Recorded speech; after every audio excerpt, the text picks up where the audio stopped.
Saudaraku seiman, mungkin ada orang-orang yang membenci Islam, berpikir bahwasanya dengan menumpahkan darah kaum muslimin maka kami akan meninggalkan masjid, kami akan goyah dan kami akan tinggalkan Al-Quran, atau bahkan kami akan ketakutan dengan ancaman-ancaman seperti ini.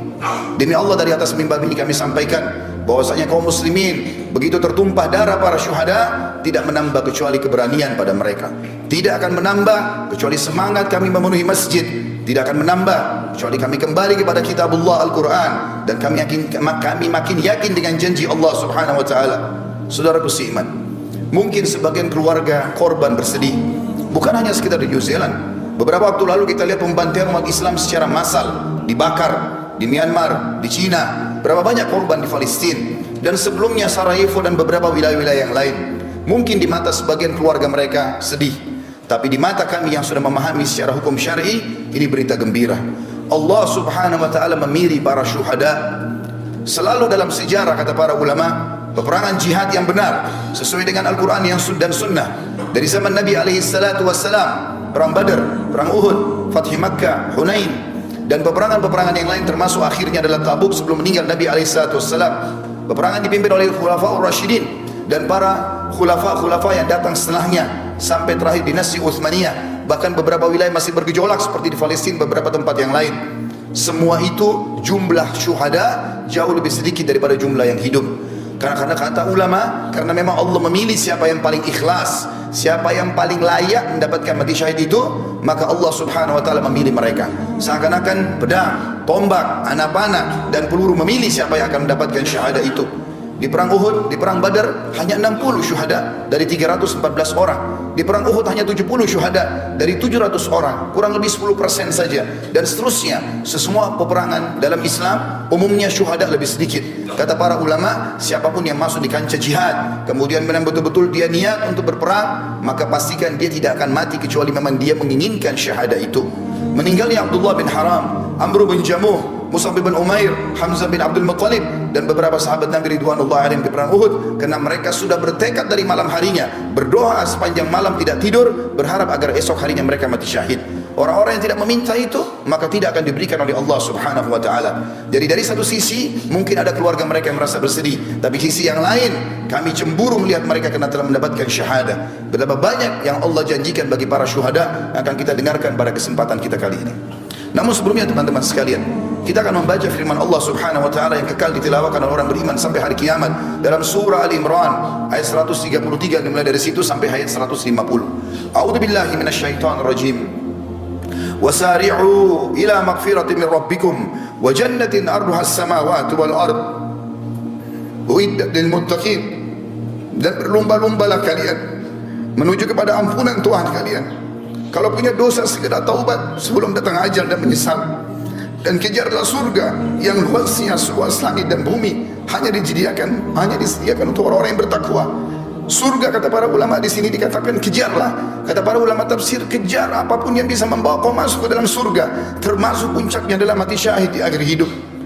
Di ayat 134-nya, alladzina yunfikuna fis sarra'i wad dharra'i wal qadimina al ghaidha wal 'afina 'anil nas wallahu yuhibbul muhsinin. Ciri mereka yang segera berlomba-lomba kepada ampunan Tuhan mereka dan surga, diantaranya mereka sibuk menafkahkan harta mereka, baik di waktu lawang, di waktu lapang ataupun sempit, kaya ataupun miskin, mereka sibuk mengejar akhirat mereka. Dan orang-orang yang menahan amarahnya, orang banyak memfitnah, menggibah, tapi dia justru mengontrol emosinya, dan juga orang yang suka memaafkan orang lain, maka Allah menyukai orang-orang yang berbuat kebajikan. 135-nya. والذين إذا فعلوا فاحشة أو ظلموا أنفسهم ذكروا الله فاستغفروا لذنوبهم وما يغفر الذنوب إلا الله ولم يصروا على ما فعلوا وهم يعلمون. Dan juga orang-orang apabila mereka melakukan perbuatan keji atau dosa, atau mereka menganiaya diri mereka, mereka ingat kepada Allah, lalu mereka segera memohon ampun terhadap dosa-dosa mereka. Dan siapa lagi yang dapat mengampuni dosa selain daripada Allah? Dan mereka tidak meneruskan perbuatan keji mereka itu sedang mereka mengetahui. Artinya taubatnya nasuha, mereka taubat dari zina, dari riba, dari bohong, mereka tidak mengulanginya lagi. 136. ulaika jazaohum maghfiratun min rabbihim wa jannatun tajri min tahtiha al-anhar khalidina fiha wa ni'ma ajrul amilin. Mereka itu akan diberikan balasan ampunan dari Tuhan mereka dan surga yang di dalamnya mengalir sungai-sungai, sedangkan mereka kekal di dalamnya, dan itulah sebaik-baik pahala bagi orang-orang yang beramal. 137 qad khalat min qablikum sunanun fasiru fil ardi fanzuru kaifa kana akibatul mukadzibin. Sesungguhnya telah berlalu sebelum kalian sunnah-sunnah Allah, maksudnya peraturan-peraturan Allah. Siapa yang patuh selamat, dan siapa yang durhaka akan dihukum. Karena itu berjalanlah kalian di muka bumi, perhatikan bagaimana akibat orang-orang yang mendustakan para rasul. Ada Namrud di Babilonia di Irak, sampai hari ini di Google tinggal diketik peninggalan Namrud akan keluar semua sisa kerajaannya. Fir'aun di Mesir, dan sekian banyak kaum Ad yang ada di wilayah Irak, dan juga masih ada peninggalan kaum Thamud di wilayah Madian Saleh di Saudi. Allah SWT mengatakan selanjutnya ayat 138, hada bayanun linnasi wa hudan wa mau'idatun lil muttaqin. Al-Quran ini benar-benar penerangan bagi seluruh manusia, bagi yang mau berakal dan membacanya, dan petunjuk serta pelajaran bagi orang-orang yang bertakwa, orang yang patuh. Lalu Allah sebutkan 139. Ini yang saya ingin ditiberatkan pada kejadian apa yang terjadi itu. Allah mengatakan wala tahinu wala tahzanu wa antumul a'launa in kuntum mu'minin. Janganlah kamu bersikap lemah. Jangan justru dengan ancaman terorisme seperti ini lalu masjid jadi kosong, kalian tidak mau baca Quran, justru dicambukan untuk kembali kepada agama Allah. Dan jangan pula kalian bersedih hati, padahal kamulah orang-orang yang paling tinggi derajatnya, maksudnya orang-orang muslim, jika kamu benar-benar beriman.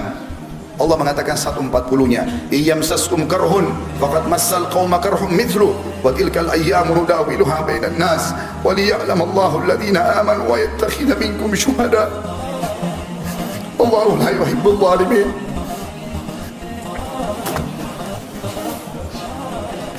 Dia jika seandainya di perang Uhud, ayat ini turun pada perang Uhud, seandainya di perang Uhud kamu mendapatkan luka hai muslimin, sesungguhnya kaum kafir juga di perang Badar telah mendapatkan luka yang serupa, dan masa kejayaan dan kehancuran itu kami gilirkan di antara manusia agar mereka mendapatkan pelajaran, dan supaya Allah membedakan orang-orang yang beriman dari orang-orang yang kafir, dan supaya Allah mengambil dan memilih para syuhada, dan Allah tidak menyukai orang-orang zalim. Kata ulama tafsir khusus ayat 140 ini berarti orang-orang yang mati syahid Allah pilih secara khusus karena ikhlas niat mereka. 141-nya waliyumahhisallahu alladhina amanu wa yamhaqal kafirin, dan agar Allah membersihkan orang-orang yang beriman dari dosa mereka. Semua kejadian yang menimpa orang muslim apapun sifatnya akan jadi pembersihan dosa mereka, dan Allah akan membinasakan orang-orang kafir. 142 am hasibtum an tadkhulul jannata wa lamma ya'lamillahu alladhina jahadu minkum wa ya'lamus sabirin. Apakah kalian mengira kalian akan bisa masuk surga padahal belum nyata bagi Allah orang-orang yang berjihad di antara kalian, dan belum nyata orang-orang yang sabar. Artinya Allah akan menguji siapa yang paling ikhlas, yang siap untuk membela agama Allah, maka Allah akan pilih mereka. 143-nya walaqad tamannawna walaqad kuntum tamannawna al-mauta min qabli an talqaw faqad ra'aytumuhu wa antum tanzurun. Sesungguhnya kalian mengharap mati syahid sebelum kalian menghadapinya, sekarang sungguh kalian telah melihatnya dan kalian menyaksikannya. Kata para ulama tafsir, pada saat Nabi SAW dan para sahabat pulang dari perang Badar, maka seluruh orang-orang yang selamat dari Badar bercerita bagaimana malaikat hadir di perang Badar, bagaimana para syuhada tersenyum, bau badan mereka mengeluarkan bau yang sangat wangi pada saat mereka meninggal. Maka sahabat-sahabat yang di Madinah penasaran, dan pada saat terjadi perang Uhud, perang Badar tahun 2 Hijriah, perang Uhud tahun 3 Hijriah, mereka semangat sambil mengatakan, ya Rasulullah, kami pun ingin mati syahid. Pada saat terjadi perang Uhud, Allah Subhanahu wa taala menguji mereka. Di awal peperangan mereka menang, di tengah-tengahnya mereka dikalahkan, walaupun setelahnya di perang Hamrat Asad mereka memenangkan peperangan dengan izin Allah Subhanahu wa taala. Pada saat itu banyak kesempatan untuk mati syahid. Orang-orang kafir tinggal menusuk orang-orang muslim, bahkan memutilasi mereka. Allah mengatakan, bukankah dulu kalian mengharapkan mati syahid? Sekarang depan mata, kenapa kalian tidak buktikan itu?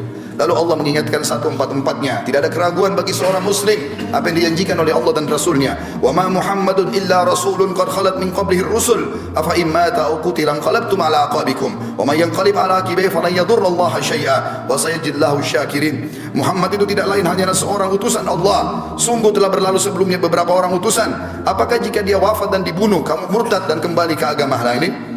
Atau ke belakang murtad dari agama Islam? Barang siapa yang berbalik ke belakang murtad, maka ia tidak dapat mendatangkan mudarat kepada Allah sedikit pun, dan Allah akan memberi balasan kepada orang-orang yang bersyukur. Artinya pada saat itu ada berita yang disebarkan oleh Ibnu Qami'ah, seorang kafir, naudzubillah, yang telah membunuh Mus'ab bin Umair radhiyallahu anhu. Dia menyebarkan isu kalau dia membunuh Nabi alaihi salatu wassalam. Para sahabat sempat drop pada saat itu, termasuk Umar bin Khattab pun duduk di tanah meletakkan pedangnya. Nanti setelah lewat seorang sahabat yang mulia, Anas bin Nadhr radhiyallahu anhu, yang kemudian dengan kencang dia memicu kudanya menuju ke pasukan kafir sendirian. Maka Umar mengatakan, wahai Anas, kau akan pergi kemana? Dia mengatakan, demi Allah wahai Umar, aku mencium bau surga ada di sana. Aku mencium bau surga ada di sana. Tinggal aku menerobos orang-orang kafir dan mereka membunuhku, aku akan masuk surga. Lalu Umar mengatakan, wahai Anas, bukankah Rasulullah SAW telah dibunuh oleh orang kafir? Kata Anas kata Umar, kalimat itu tiba-tiba membangkitkan semangat kami kembali. Dia mengatakan, kalau memang Rasulullah SAW telah terbunuh syuhada sebagai syahid di medan perang ini, maka bangkitlah kalian untuk syahid bersamanya. Maka kata Umar bin Khattab, bersama juga dengan Mu'adz bin Jabal, bersama dengan Sa'ad bin Mu'adz radhiyallahu anhu, dua sahabat yang terkenal keberaniannya, menyusul sampai kata Sa'ad radhiyallahu anhu, yang pada saat meninggal dia arsy Allah goncang. Dia mengatakan, ya Rasulullah, kami berusaha mengimbangi Anas bin Nadhr dan kami tidak mampu. Dan pada saat meninggal ditemukan hanya potongan-potongan badannya saja yang dikenali oleh adik perempuannya. Lalu Allah mengatakan 145 menjelaskan kepada kita, bagi muslimin yang masih takut untuk mati, apalagi mati syahid, ini semua adalah ketakutan yang dimasuki oleh waswas syaitan. Karena memang orang pasti akan meninggal pada saat itu, tapi mulialah orang yang meninggal syahid itu sendiri. Allah mengatakan 145-nya, wa ma kana li nafsin an tamuta illa bi idnillahi kitaban muajjala wa man yurid thawabad dunya nu'tihi minha wa man yurid thawabal akhirati nu'tihi minha sanajzi syakirin. Siapa, semua jiwa, semua yang bernyawa tidak akan mati melainkan dengan izin Allah. Kita biar keluar berperang, biar berhadapan sama musuh, biar lagi dalam keadaan bagaimanapun tidak akan mati kecuali ajalnya sudah datang. Sebagai ketetapan yang telah Allah tentukan waktunya. Barang siapa yang menghadapi pahala dunia, dia hanya ingin mengejar kehidupan dunia, niscaya kami berikan kepadanya kebaikan dunia itu. Dan barang siapa yang menghendaki pahala akhirat, maka kami akan berikan kepadanya pahala akhirat, dan kami akan memberi balasan orang-orang yang bersyukur. 146-nya, wa ka'ayyin min nabiyyin qatala ma'ahu ribbiyuna katsirun fa ma wahanu lima asabam fi sabilillah wa ma dha'ufu mastakanu wallahu yuhibbus sabirin. Dan berapa banyak nabi yang berperang bersama-sama, mereka sejumlah besar dari pengikutnya yang bertakwa, yang patuh. Mereka tidak merasa menjadi lemah karena bencana yang menimpa mereka di jalan Allah, dan tidak lesu dan tidak pula menyerah kepada musuh. Allah menyukai orang-orang yang sabar. 147-nya, wa ma kana qaulahum illa an qalu rabbana ighfir lana dhunubana wa israfana fi amrina wa tsabbit aqdamana wansurna 'alal qaumil kafirin. Ini doa yang dianjurkan dibaca dari zaman Nabi SAW sampai hari kiamat nanti bagi orang-orang mukmin yang sedang diuji. Tidak ada doa mereka pada saat mereka sedang menghadapi musuh, menghadapi cobaan, kecuali mereka mengatakan, ya Tuhan kami, ampunilah dosa-dosa kami. Artinya kalau kami takut, berarti ampuni dosa kami itu ya Allah. Dan tindakan-tindakan kami yang berlebih-lebihan dalam urusan kami, dan tetapkanlah pendirian kami, dan tolonglah kami terhadap orang-orang kafir. 148, fa'atahumullahu thawabad dunya wa husna thawabil akhirah wallahu yuhibbul muhsinin. Karena itu Allah memberikan kepada mereka pahala di dunia dan pahala yang baik di akhirat, dan Allah menyukai orang-orang yang berbuat kebaikan. 149-nya, ya ayyuhalladzina amanu in tuti'ul ladzina kafaru yaruddukum ala aqabikum fatanqalibu khasirin. Hai orang-orang beriman, andai saja datang kepada kalian teror, ancaman, apa saja, jika kalian mentaati orang-orang kafir itu yang tadinya menanamkan rasa takut di tengah-tengah umat Islam, niscaya mereka akan mengembalikan kalian kepada kekafiran, lalu jadilah kalian orang-orang yang rugi. 150-nya, balillahu maulakum wa huwa khairun nasirin. Tapi ketahuilah, ikuti Allah saja. Allah sebaik-baik pelindung dan dia sebaik-baik penolong. Kita tutup dengan 151-nya yang Allah berfirman, sanulqi fi qulubil ladzina kafaru ru'ba bima asyraku billahi ma lam yunazzil bihi sultana wa ma'wahumun nar wa bi'sa mathwal zalimin. Dan akan kami masukkan ke dalam hati orang-orang kafir itu rasa takut, disebabkan mereka telah mempersekutukan Allah dengan sesuatu yang Allah sendiri tidak pernah menurunkan keterangan tentang itu. Tempat kembali mereka adalah neraka, dan itulah seburuk-buruk tempat kembali bagi orang-orang yang zalim. Saudaraku seiman, orang-orang yang mati syahid banyak sekali. Bisa mati di medan perang, bisa juga mati dengan cara yang lain. Sebagaimana cukup banyak ditanyakan oleh Nabi SAW dalam hadis Bukhari kepada para sahabatnya, siapa yang kalian anggap orang mati syahid? Maka mereka mengatakan, yang mati di medan perang ya Rasulullah. Kata Nabi SAW, kalau begitu syuhada umatku sangat sedikit. Ketahuilah, siapa yang meninggal kena penyakit perut, siapa yang meninggal kena penyakit taun atau pes, dan siapa yang meninggal karena membela dirinya, membela keluarganya, membela hartanya, maka semua itu dihitung mati syahid.